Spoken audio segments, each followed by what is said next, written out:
Now I'm way far. Okay. I didn't plan this out.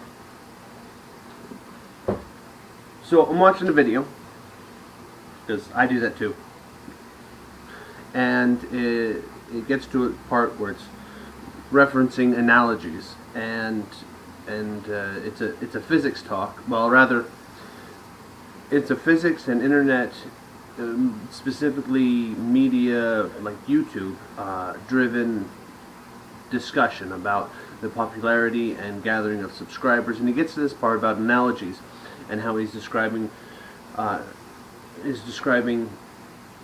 various things and stuff with analogies,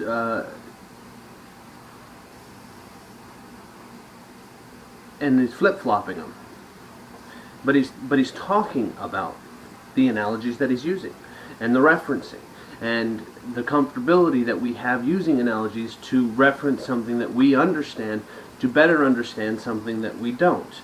And this is important, but in physics and in the nature of the universe, and that honestly I didn't finish his talk on analogies because I just wanted to get this out, is spatial reference.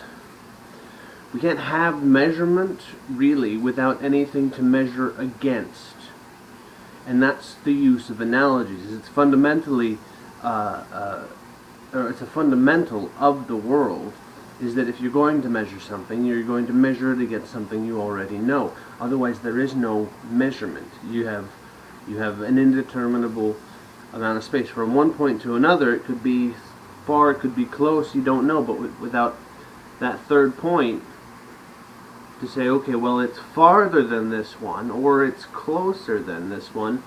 3 points make a straight line. Well, 2 points will make a line, but 3 points will make a... I got off topic. Analogies. So the important thing is to understand that it is a fundamental of the world that we compare things to each other, because without doing so we couldn't accurately measure anything. Even if we're using an analogy that isn't necessarily accurate, which is the topic of which is the subject of his discussion on analogies within this part of his video.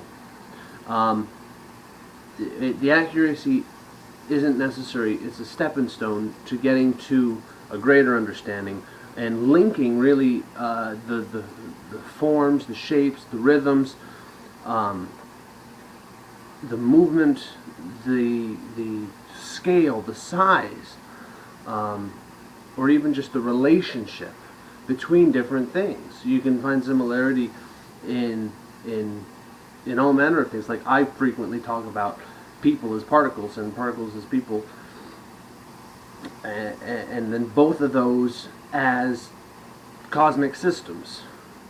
So yeah.